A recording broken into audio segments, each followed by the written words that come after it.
Muy buenas noches. El día de hoy vamos a comenzar nuestra sesión con el tema correspondiente a esta semana, que es el apalancamiento y la estructura de capital. Primeramente, pues debemos preguntarnos qué es el apalancamiento. La estructura de capital creo que nos queda un poco más claro. Al final hablamos acerca de cómo esta se puede encontrar dentro de los estados financieros, ¿verdad? Esa estructura de capital, que esa es la parte final de la exposición del día de hoy. Primero, ¿qué es el apalancamiento?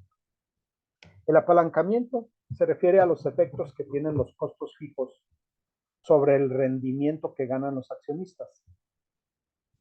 Por costos fijos queremos decir costos que no aumentan ni disminuyen con los cambios en las ventas de la compañía. Las empresas tienen que pagar estos costos fijos independientemente de las condiciones del negocio, si son buenas o son malas. Estos costos fijos pueden ser los que llamamos como operativos, como los derivados de la compra y operación de la planta y el equipo, o financieros, que son los costos fijos derivados de los pagos de deuda. Por lo general, el apalancamiento incrementa tanto los rendimientos como el riesgo. Una empresa con más apalancamiento gana mayores rendimientos en promedio que aquellas que tienen menos apalancamiento, pero los rendimientos de la empresa con mayor apalancamiento resultan también más volátiles. Bueno, resumiendo lo que vimos aquí en esta diapositiva, podemos decir que el apalancamiento tiene que ver con los costos fijos, ¿verdad? Los costos fijos, sabemos que hay costos fijos de operación y costos financieros. Y para cada uno de ellos existe el apalancamiento. Vamos a ver que el apalancamiento operativo es diferente del apalancamiento financiero, pero ambos están basados en los costos fijos que se generan en cada uno de esas etapas. Podemos hablar que el apalancamiento es bueno, genera rendimientos mayores para los accionistas o para los dueños de los negocios. El apalancamiento no es malo. El problema es que no se pueda después controlar.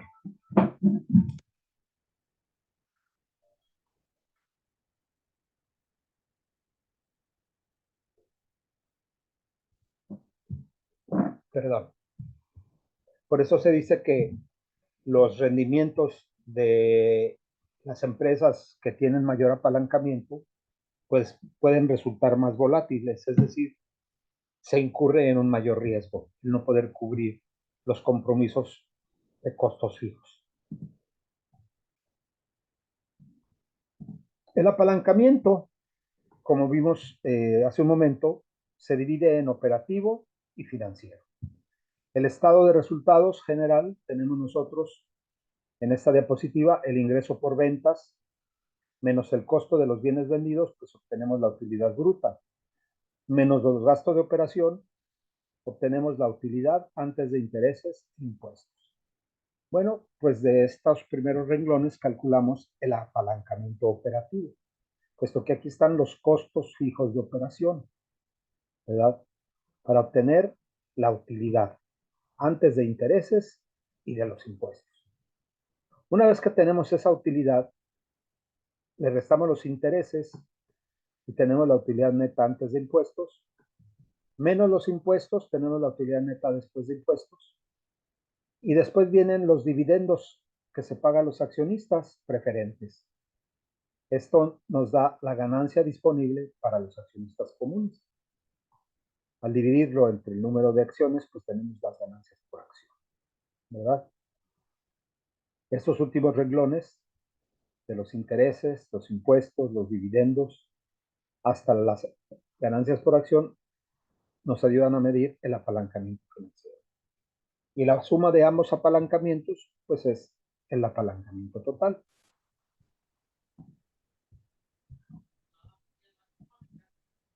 El apalancamiento operativo se refiere a la relación entre los ingresos por ventas de la empresa y sus utilidades antes de intereses e impuestos, o utilidades operativas.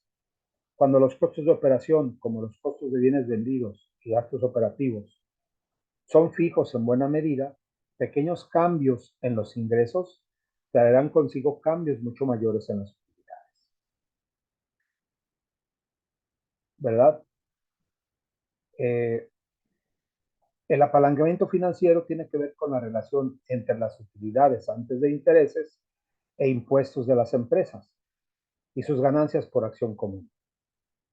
Podemos ver en el estado de resultados que las deducciones tomadas de las utilidades antes de intereses e impuestos para obtener las ganancias por acción incluyen el interés, los impuestos y los dividendos preferentes. Desde luego que los impuestos son variables, ya que aumentan y disminuyen con las utilidades de la empresa, pero los gastos por intereses y los dividendos preferentes normalmente son fijos. Cuando estos rubros fijos son grandes, es decir, cuando la empresa tiene mucho apalancamiento financiero, cambios pequeños en la utilidad producen grandes cambios en las ganancias por acción. El apalancamiento total es el efecto combinado del apalancamiento operativo y el apalancamiento financiero. Se refiere a la relación entre los ingresos por ventas y sus ganancias por acción. Claro, si regresamos a la diapositiva anterior, el ingreso por ventas es el renglón número 1 y las ganancias por acción es el último renglón, ¿verdad? Ese es lo que me muestra el apalancamiento total. La relación entre los ingresos por ventas y su grado de ganancias por acción. Para entender un poco más acerca del apalancamiento, es importante conocer el análisis del punto de equilibrio. Ustedes eh, saben que el punto de equilibrio se utiliza mucho en los mercados. Ahí le llamamos punto de equilibrio de mercado, ¿verdad? En macroeconomía hablamos del punto de equilibrio macroeconómico. Y no significa ahí que todo esté bien. Hablamos del punto de equilibrio de mercado cuando el precio de venta y el precio de compra, que es el de los oferentes uno y el otro lo de los demandantes, cuando se ponen de acuerdo y ahí decimos hay un equilibrio entre la oferta y la demanda y ese es el precio que están dispuestos a aceptar uno y a pagar el otro. Ese es el punto de equilibrio de mercado.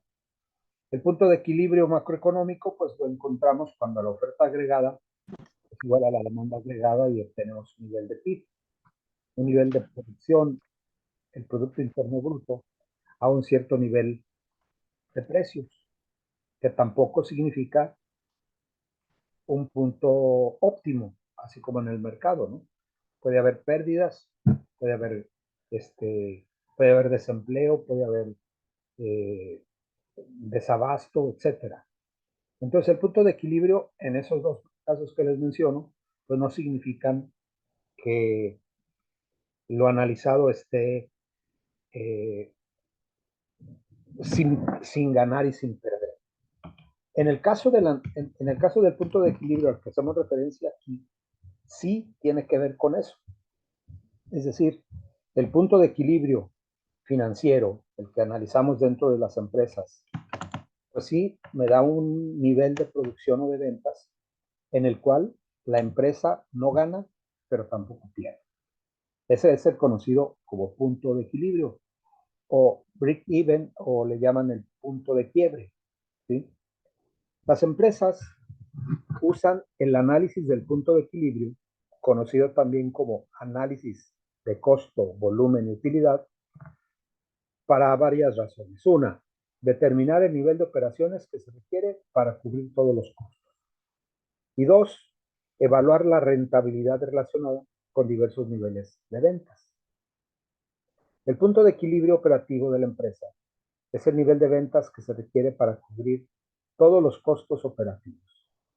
En ese punto, las utilidades antes de intereses e impuestos son iguales a cero. Bueno, ya está relacionándome la importancia del análisis del punto de equilibrio con el apalancamiento operativo, puesto que está hablándome de ventas y de utilidades antes de intereses e impuestos. ¿verdad? El punto de equilibrio, ¿sí? Ya tiene una relación en el apalancamiento operativo. El primer paso para calcular el punto de equilibrio operativo consiste en clasificar el costo de los bienes vendidos y los gastos operativos en costos operativos fijos y variables. Es decir, el primer paso es distinguir entre costos fijos y costos variables. No únicamente vamos a considerar los fijos, sino también los costos variables. Costos variables por unidad. Los costos fijos son aquellos que las empresas deben pagar por un periodo determinado, independientemente del volumen de ventas durante ese periodo. Estos costos generalmente contractuales, por ejemplo, la renta o el alquiler, es un costo fijo. Como los costos fijos no varían con las ventas, usualmente los medimos en relación con el tiempo. Por ejemplo, la renta o el alquiler suele medirse como una cantidad mensual o anual. Por otro lado, los costos variables cambian de manera directa eh, con el volumen de ventas. Los costos de envío, por ejemplo, son costos variables. Cuando tenemos una empresa productora, pues el costo de la mano de obra, la materia prima, los gastos indirectos de fabricación, pues son costos variables. Más unidades producidas, más costos variables incurridos. Y los costos fijos permanecen inalterados. Se produzca más o se produzca menos, siempre van a ser los mismos.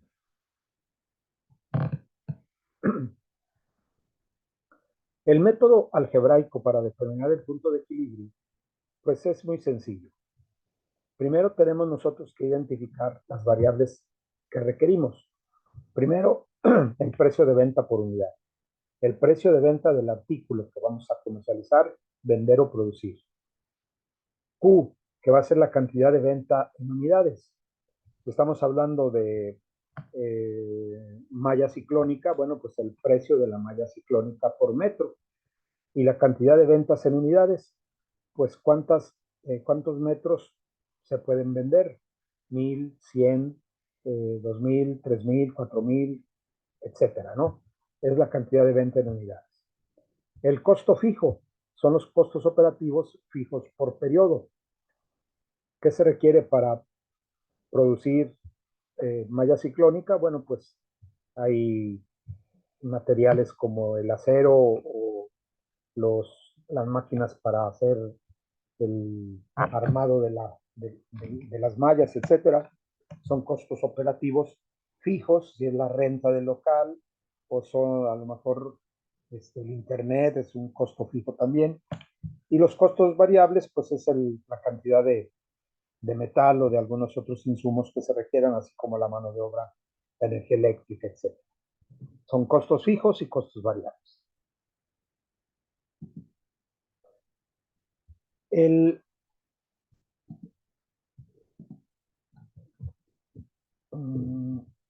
el punto de equilibrio va a ser el resultado de dividir los costos fijos entre el precio de venta menos los costos variables por unidad. Lo tenemos en la fórmula 12.3, acá abajo. ¿Sí? Esa es la fórmula algebraica, la manera algebraica para calcular el punto de equilibrio. ¿Sí? Q es igual a costos fijos entre P menos costos variables. P menos costos variables por unidad se entiende como el margen de contribución. Así, por ejemplo, si tenemos que los costos fijos son de 1000, el precio de venta de un artículo es de 10 y el costo variable por unidad es de 8, pues tenemos 10 menos 8 es 2. 1000 entre 2 es igual a 500. Ese sería el número de unidades producidas de Q para no ganar, pero tampoco perder. Y lo podemos apreciar más claramente en una gráfica. ¿Sí? Aquí tenemos los costos fijos, que son una línea horizontal, ¿verdad? ¿Por qué es una línea horizontal? Porque no importa el volumen de ventas. Si no se vende, se tiene que pagar ese costo fijo, la renta, el alquiler, el internet. Si se venden 500 unidades, bueno, pues se tiene que seguir pagando la renta o el alquiler o el internet o algún otro costo fijo por ahí, identificado como tal. Si se produce más, pues se siguen pagando los mismos costos fijos. La línea que parte del costo total, que es la que tenemos aquí, que estoy siguiendo con el cursor, representa los costos totales, es decir, el costo fijo más el costo variable por unidad. Esa línea la trazamos eh, a partir de los costos fijos, porque es costo fijo más costo variable por unidad. Y la línea de los ingresos parte del origen. Cuando se produce o no se vende nada, pues los ingresos son cero. Cuando se va produciendo, los ingresos van aumentando hasta que llega un nivel en que sus ingresos son tan altos en comparación a sus costos fijos. Pero bueno, estamos hablando del punto de equilibrio lineal. Aquí tenemos nosotros el cruce entre los ingresos totales y los costos totales en el nivel de ventas de 500 unidades, ¿verdad? En ese punto no hay pérdidas ni tampoco hay ganancias. Las pérdidas serían a partir de, perdón, las ganancias serían a partir de 500 unidades y las pérdidas serían disminuyendo de 500 a menos unidades. Entonces, este es el punto de equilibrio. Ustedes, si se acuerdan, en microeconomía vieron la elasticidad y la elasticidad tiene que ver con cierto grado de inclinación de una curva. Mientras más horizontal es la curva, pues menos inelástica es o más elástica. Es decir, responde de una manera a los cambios. Y cuando es vertical, responde menos a los cambios. Decimos que es inelástica. Algo muy similar lo podemos nosotros entender para o comprender eh, por el lado del apalancamiento operativo y el apalancamiento financiero. El apalancamiento operativo, acuérdense que es el resultado de ingresos menos costos fijos, me da menos los costos operativos variables, me da la utilidad antes de intereses e impuestos. Bueno, los ingresos pues es igual a multiplicar P por Q, es decir, el precio de ventas por las unidades vendidas, menos los costos fijos, que es CF, costos fijos totales, y menos los costos operativos variables, el costo variable por unidad por Q. El resultado va a ser la utilidad antes de intereses e impuestos. Si replanteamos los cálculos algebraicos de la tabla 12.2 como una fórmula para determinar las utilidades antes de intereses e impuestos, tenemos la ecuación 12.1, es decir, la utilidad antes de intereses e impuestos es igual a los ingresos, P por Q, menos los costos, costos fijos, menos costos variables por unidad. Eso es la utilidad antes de intereses e impuestos. Y de ahí podemos nosotros calcular el apalancamiento operativo partiendo del punto de equilibrio. Esta Q, al momento de tener las utilidades, si decimos utilidades antes de intereses e impuestos es igual a cero, ¿verdad? Pues al despejar Q de esta ecuación, vamos a encontrar que va a ser igual a los costos fijos entre el precio de venta menos el costo variable por unidad. Y ahí medimos nosotros el apalancamiento operativo. La, eh, ¿Cómo se mide la sensibilidad del punto de equilibrio operativo a los incrementos de las principales variables?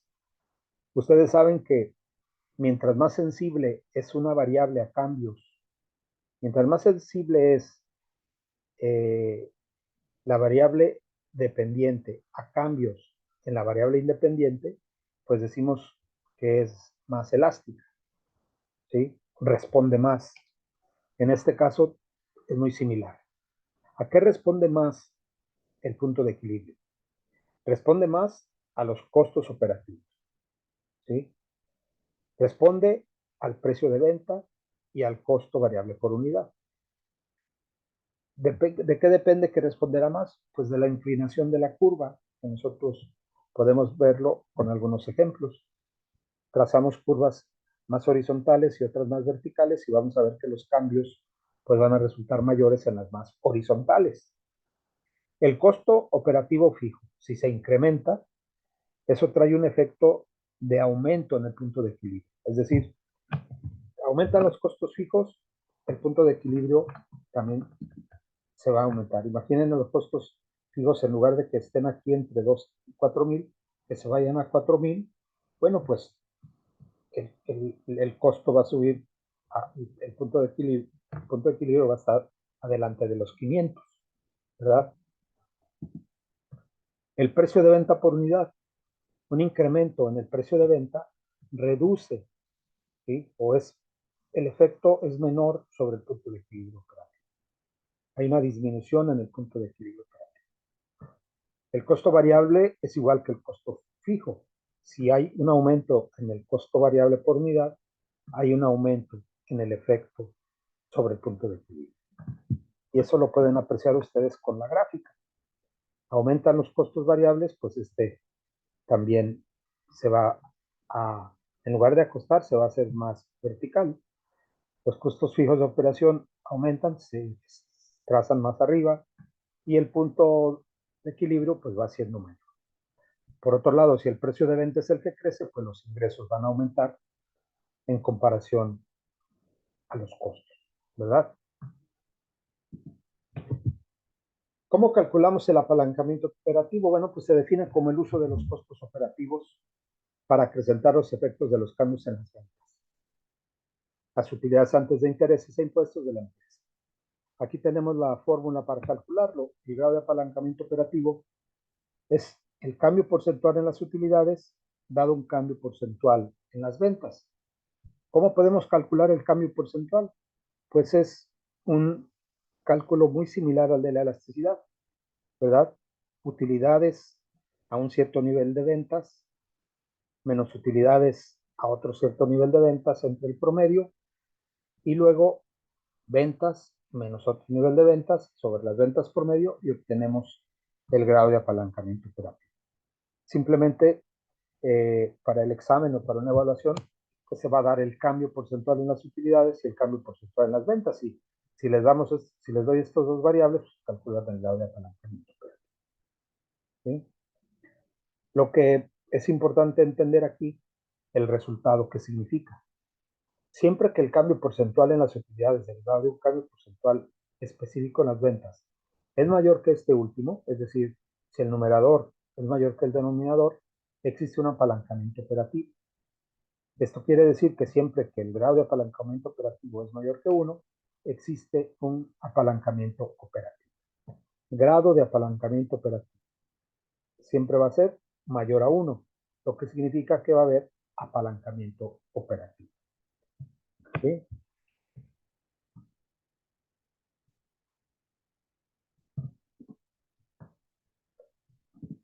El apalancamiento financiero pues se define como el uso de los costos financieros fijos para acrecentar los efectos de los cambios en las utilidades antes de intereses e impuestos sobre las ganancias por acción. Los dos costos financieros fijos más comunes son los intereses por la deuda y los dividendos de acciones preferentes, como ya lo mencionamos anteriormente. Estos costos deben pagarse sin importar el monto de las utilidades antes de intereses e impuestos. El efecto del apalancamiento financiero es tal que un incremento en las utilidades antes de intereses e impuestos ocasiona un aumento más que proporcional en las ganancias por acción de la empresa, en tanto que una reducción en las utilidades ocasiona una disminución más que proporcional en las ganancias por acción. Aquí tenemos un ejemplo para calcular el grado de apalancamiento total. Bueno, el grado de apalancamiento financiero es el resultado de dividir el cambio porcentual en las ganancias por acción sobre el cambio porcentual en las utilidades antes de intereses e impuestos, que son los rubros que están en los extremos del estado de resultados. Aquí también hay que identificar qué significa, ¿no? Siempre que el cambio porcentual en las ganancias por acción, derivado de un cambio porcentual específico en las utilidades, es mayor que 1, es decir, siempre que el numerador sea mayor que el denominador, existe apalancamiento financiero. Esto significa que siempre el grado de apalancamiento financiero es mayor que 1. Por lo tanto, decimos, la empresa está apalancada financieramente. Un ejemplo que muestra el efecto de los dos, lo tenemos en la diapositiva. Vemos las ventas, el cambio en las ventas de 20,000 a 30,000, aumentaron un 50%. Los impuestos de 50,000 a 80,000 aumentan un 60%, 60.60 por 50 son 30,000, 50 más 30 son 80, me está dando el 60% de incremento. Y luego en la parte final del estado de resultados vienen las ganancias por acción. De 1.20 pasaron a 4.80, es decir, crecieron en un 300%. 1.2 por 3 es 3.6, ¿verdad? Más 1.2 pues es 4.8. Entonces, tenemos ya los porcentajes para determinar el grado de apalancamiento. El operativo pues es 60, cambio en las utilidades antes de intereses e impuestos, sobre 50, cambio en las ventas, ¿verdad? 1.2.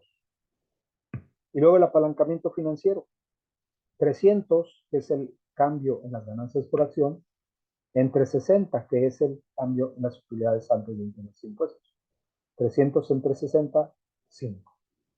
Si multiplicamos el grado de apalancamiento operativo y el apalancamiento financiero, tenemos el grado de apalancamiento total. 5 por 1.2 es 6. Ese es el grado de apalancamiento en el ejemplo que tenemos aquí en la diapositiva. Ya para concluir, pues hablamos acerca de la estructura de capital. Y en la diapositiva inicial preguntamos qué es la estructura de capital.